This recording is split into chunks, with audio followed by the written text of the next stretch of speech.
Assalamu alaikum wa rahmatullahi wa barakatuh. Ndugu zangu, nianze kwa kumshukuru Allah kwa kunijalia afya njema, kadhalika kuweza kufika muda huu siku ya leo.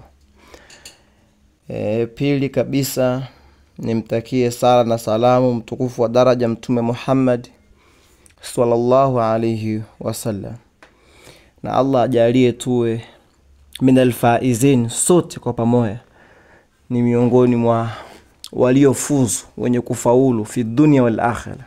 Amina ya rabbil alamin. Niko hapa kutanabaisha na kusema kwa uwazi zaidi kuhusiana na mambo ya majini na mambo ya marohani. Ujue iko hivi, katika kila section, mambo ya ufundi, katika mambo ya elimu, mambo ya udereva, kuna vidokezo vyake. Na hivyo ni vimezoeleka. Endapo utakuwa mtu havijui, vinaweza kumsababishia matatizo au kutokufanya vizuri kwenye udereva wake ama fani yake. Lakini pia kwenye mambo ya majini haya, marohani, manini, pia pana vidokezo vyake ndugu zanguni. Hasa kuna baadhi ya vitu vinaonekanika, yawezekane kawa hujui maana yake nini, ndio maana unalaumu, ama unajiuliza sana na upati popote wanazungumzia. Upati, tafuta kote hukuti wakizungumzia. Hasa leo mimi nataka nizungumze kitu kimoja ndugu zanguni. Majini, wakiwemo marohani, nao ni katika majini, wakiwemo makhudam wote, Maimuna, Makata, Subian, Kashikash, wote majini, wote katika marohani, katika makhudamiati, marohaniati, wote hao, principle ya kwanza kabisa kwenye kuwatumia ndugu zangu, jini anatumwa, jini aombwi. Jini anatumwa, jini aombwi. Sijui mnanielewa ndugu zanguni. Ukimuomba basi kuna mambo mawili. Na hivi tulivyokuwa wengi katika sisi hatukwenda darasani, utashindwa kujua utumie usurubu gani kwenye kuomba, afu mwisho wa siku utakuwa umempa sifa ya Mungu, yani umemuadhimisha. Ikiwa elimu yako ndogo katika mambo ya majini, utakapobahatika kuonana na jini, basi muagize, mtume, muamlishe, usimuombe. Elimu yako ndogo, waweza muomba kitu, lakini ukamuomba kwa namna ambayo sio, itakuwa kama umemuabudu. Na siku zote ukimuomba, na yeye anakupa masharti yake na utaratibu wake. Ndipo watu hapa wanapofungwa na makamba. Ndio baadaye watu mambo yakiwashinda hivi, mambo yakiwashinda mchana kweupe. Kwa hiyo kiumbe anatumwa, wapenzi. Kiumbe anatumwa, kiumbe aombwi. Rohani aombwi, rohani anatumwa, rohani anaagizwa. Na kuthibitisha haya, waangalie masharifu, masharifati, masurutani, kina alhabibi, alhabibati. Wengi katika maalim, watu wenye makarama yao, huwa wanashika bakora. Bakora ni katika ishara za mamlaka, ishara za kuamlisha. Kama ambavyo ikifahamika, bakora huwa wanashika walimu wa shule. Naam, walimu wa shule huwa wakishika bakora. Ile ni ishara kwamba mwalimu yule ni anaamrisha tu, fulani kachukua kitu fulani, fulani haya kaeni chini, haya simameni, haya acheni kuandika, haya acheni makelele, haya sasa nitazameni. Bakora ni ishara ya ufalme. Bakora ni ishara ya amri.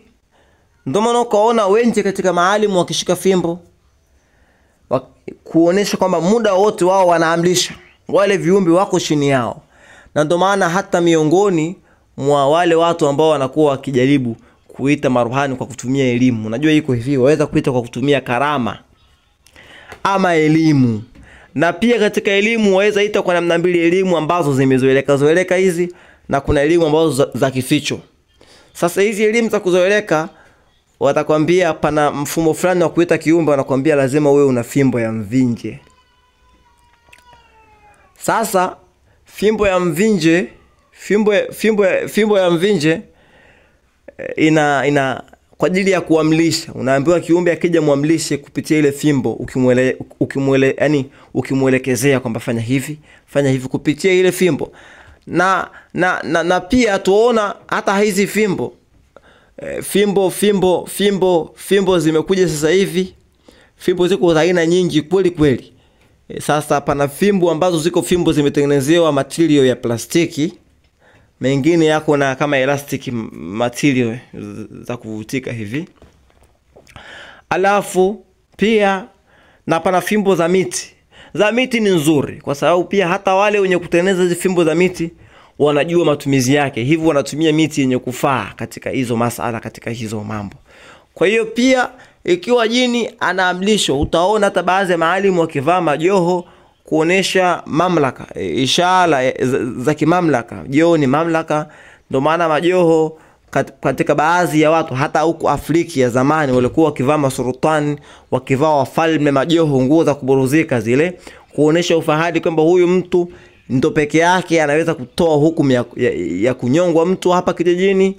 Huyu peke yake anaweza kutoa hukumu fulani aadhibiwe kwa adhabu gani, lakini fulani asamehewe, fulani apewe cheo fulani, ishara ya joho na kadhalika. Kwa hiyo katika jambo kubwa la kuelewa ni hawa watabibu kushika fimbo, maalim hawa kushika fimbo. Na ndio maana utaona wengi atakushughulikia na madawa, kufika wakati wa kukuombea dua anashika na fimbo. Utaona kama ni mbwembwe, lakini fimbo ni ishara ya mamlaka.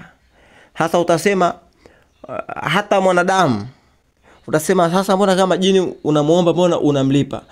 Mwingine jini ungesema ishara niwekee ubani kidogo nipate harufu nzuri. Si mbaya. Yaani sawa na mimi nakutuma wewe nenda sokoni kaninunulie tomato hizi, nyanya hizi, tungule, kaninunulie tungule. Halafu wewe ukasema nipulizie perfume kidogo basi iwe kama malipo yangu. Utasema ni shirki? Utasema ni dhambi? La. Na kuna wengine waenda hawataki chochote. Wallahi billahi. Kuna wengine hawataki chochote. Waenda tu kufanyia kazi zako na wanasema alhamdulillah. Kwa hiyo hivyo, sasa jini anaweza kataka malipo kwa kazi anayokufanyia baada ya kuwa umemwamlisha. Nataka kwa niletee dawa fulani, nataka ukamzuru mtu fulani. Sasa yaweza akakutaka malipo. Hasa katika yale malipo ndo dhambi inakuja. Achikutaka ya ubaya, mtapata dhambi. Sema nataka damu ya mtu, mtapata dhambi. Lakini asema nataka manukato, nataka utoe sadaka, mpata ajr kwa sababu aliyoyaomba si katika masala, si katika mambo ya haramu. Sema nataka utore mzuri, la kuna shaka. Mbona si sema kama kweli unipenda nipatie maua mazuri ambayo yanakuwa yakinukia. Wamchukulia mke wako, mchumba wako, mumeo, wampelekea yale maua mazuri, wampelekea iwa yanusa, iwa furahia kwa ile harufu nzuri. Na wengine baada chukua maua mazuri mpelekee mkeo, alafu uone siku hiyo atakupatia vizuri kweli yani. Kwa nini? Kafurahia. Ati kuna ubaya gani mimi sema yake na kupulizia hii perfume wewe kiumbe, au unachoma ubani inshallah fanya shughuli fulani, hakuna shaka. Kwa sababu moja ya chakula vya hawa viumbe pia ni manukato mazuri, pia ni moja ya stare yao kubwa sana. Yani vinawapatia nguvu hizi manukato. Kwa hiyo tumakinike kwa haya ndugu zanguni.